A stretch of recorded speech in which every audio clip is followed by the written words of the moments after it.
দেখুন, এটা আমাদের পশ্চিমবঙ্গের দুর্ভাগ্য।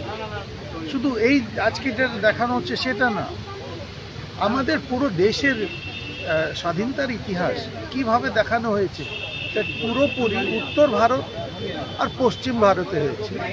পূর্ব ভারত আর দক্ষিণ ভারতে প্রায় কোনো অবদানই ছিল না। এই যে আমরা আজকে দেখছি, আজকে যদি আমরা ইতিহাসের বই খুলে দেখি এই পুরো গল্প নেই। আজকে যদি কেউ বলে, তো যদি কেউ ইতিহাস পড়ে বলবে তো এই গল্পই হয়নি, এটা তো পুরো কাল্পনিক।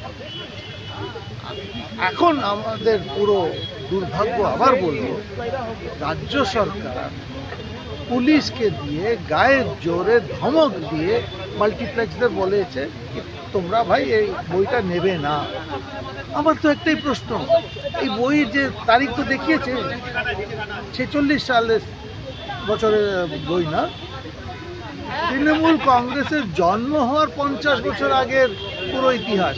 তো আপনাকে তো কেউ দোষ দিচ্ছে না, আপনারা তো দোষী না। এই যে আটকে কি একটু আমি কলা খাইনি হলো না?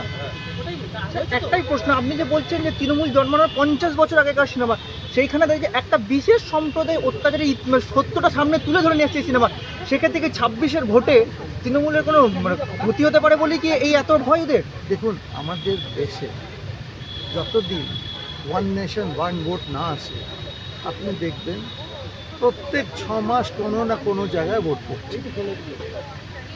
তো এখন 26 তো অনেক দূরে, 26-এর ভোট তো অনেক দূরে। দেখুন, মানুষ তৃণমূলকে আশীর্বাদ দেবে কি দেবে না এই বই দেখে আমার হিসেবে ফয়সলা হবে না। এটা হবে কি বলে মানুষ দেখছে কি কীভাবে এরা রাজ্য চালাচ্ছে। আর আপনি যদি আমাকে একটা বই দেখারও স্বাধীনতা না দেন, এটাও একটা মানুষের রিয়াকশন হবে। স্যার, আপনি তো সিনেমাটা দেখলেন, আপনার কি মত? সত্যি কি পশ্চিমবঙ্গে আটকানোর মতন সিনেমা করা হয়েছে কি? তাকে বেঙ্গল ফাইলস কি সেরকম কোনো ছবি? আমার হিসেবে তো একেবারে না। আর স্রোতকে আপনি কোনো দিন আটকাতে পারবেন না। আজকে কেন্দ্রীয় বাহিনী ছিল বলে এটা হলো, আপনি দেখবেন এটা শেষ শো না।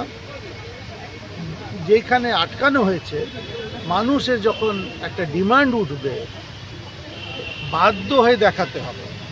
ইতিহাস আপনি মানুষের কাছ থেকে একদিন 1 বছর লুকিয়ে রাখতে পারবেন, 100 বছর না।